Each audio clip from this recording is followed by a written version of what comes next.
피감기관으로부터 수천억 원대의 공사를 수주받은 의혹을 받고 있는 박덕흠 의원. 논란이 커지면서 국민의힘을 탈당했습니다. 이번에는 국가철도공단으로부터 공사를 따내는 과정에서 또 의혹이 있다고 불거져 있습니다. 박 의원 관련해서 계속 추적 보도하고 있는 한겨레 신문의 오승훈 기자를 연결해서 좀 얘기를 나눠보겠습니다. 오 기자 나와 계시죠? 네, 안녕하세요. 네, 이번에 보도한 내용은 간단히 설명한다면 국가철도공단에서 네. 공개 입찰로 공사를 이제 수주를 하는 건데 낙찰된 업체가 갑자기 사업을 포기하고 그 포기한 사업은 박덕흠 의원의 형이 하는 건설사로 넘어갔다. 좀 자세하게 설명하면 어떻게 되는 겁니까? 2013년 10월 경부고속철도 교량 내진 보강 공사에 대한 입찰이었는데요. 예. 그 당시 입찰에서 원래는 K 모 산업이 낙찰을 받았습니다. 네. 그런데 말씀하신 것처럼 그 심사 과정에서 부적격 서류가 발견돼 가지고 당시 철도시설공단이 소명을 요구했거든요. 예. 근데 그 소명에 대해서 K 산업은 소명을 하지 않고 결국 낙찰을 포기하는 바람에 당시 입찰에서 2순위였던 박덕흠 의원의 형이 대표로 있는 파워개발이 최종 낙찰을 받은 것입니다. 그래서 약간 165억 원의 공사를 서류 미비로 낙찰 포기하는 게 상식적이지 않다라고 많이들 얘기하고 있는 상황인 것입니다. 서류가 미비하다면 보완하면 되는 거고 빠졌으면 채워 넣어야 되고 더군다나 소명 기회를 준다고 했는데 소명을 포기했다. 이게 흔한 일은 아닌 것 같은데 액수가 벌써 165억이라고 지금 얘기하셨는데 그게 가능합니까? 이런 걸 포기할 만한 글쎄요. 예.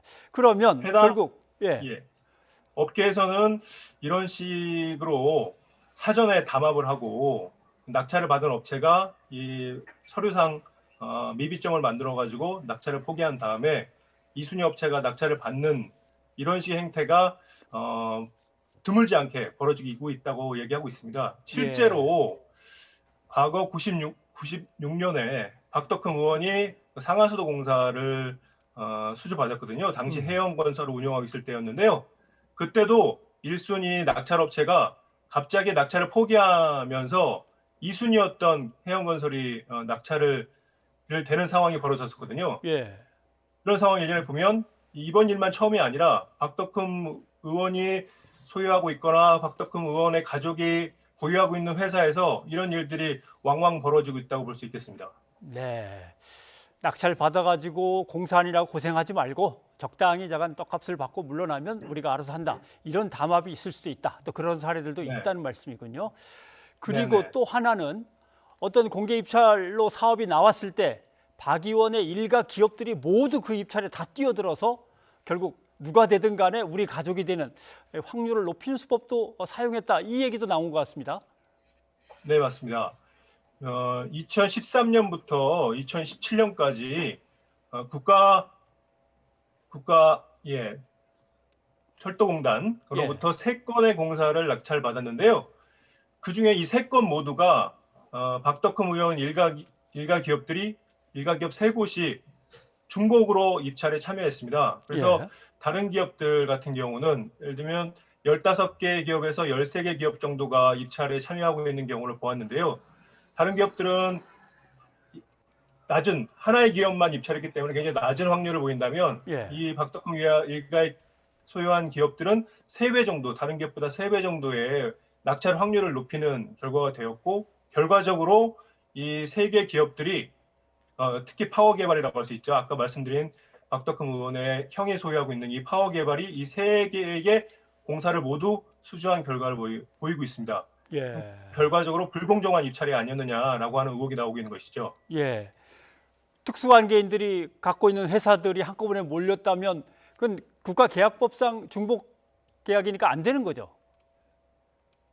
국가계약법상 중복 입찰은 규제를 하고 있는데요. 근데 다만 계열사라든가 건설사의 대표자들의 성함이 중복되는지만 체크하고 있어서 명의가 다른 가족 기업이 중복적으로 입찰에 응하는 것에 대해서는 사전에 스크린이 되지 못하고 있는 상황입니다. 그래서 국회에서도 관련 법안에 대한 개정을 지금 검토하고 있습니다.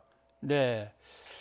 자, 이런 거면 혹시 국정감사 현장에 가셔서 박 의원을 만나 보셨는지 모르겠습니다. 나와 있는지는 모르겠는데 국정감사의 증인으로 오히려 불려 나가서 지금 조사를 받아야 될 상황인 것 같습니다.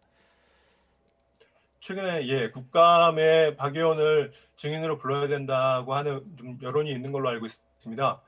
그런데 지금 환노위에 소속돼 있는데 환노위에서도 박덕흠 의원이 거의 출석을 안 하고 있다고 제가 알고 있습니다. 예. 지금 최근에 국감 대신 수사를 준비하고 있는 게 아니냐 이런 얘기가 나오고 있는데요. 박 의원을 잘 아는 이들이 박 의원이 저희 이제 박덕흠 의원의 의혹들이 연쇄적으로 제기된 이후에 사건 관련자들을 계속 만나고 있다라는 얘기를 하더라고요. 예. 그래서 기존에 자기를 고발했거나 아니면 자기와 좀 관계가 소원했거나 아니면 적대적 관계에 있는 분들을 연쇄적으로 만나면서 추가적인 의혹에 대한 제기랄지 폭로랄지 이런 것들을 좀 막는 거 아니냐라고 하는 해석이 나오고 있습니다. 네. 뭐 어떻게 따지면 국정감사보다 그쪽이 더 발등에 불이어서 시급한지는 모르겠습니다만은 상당히 큰 사건입니다. 예, 오승훈 기자 오늘 네. 고맙습니다. 네, 고맙습니다.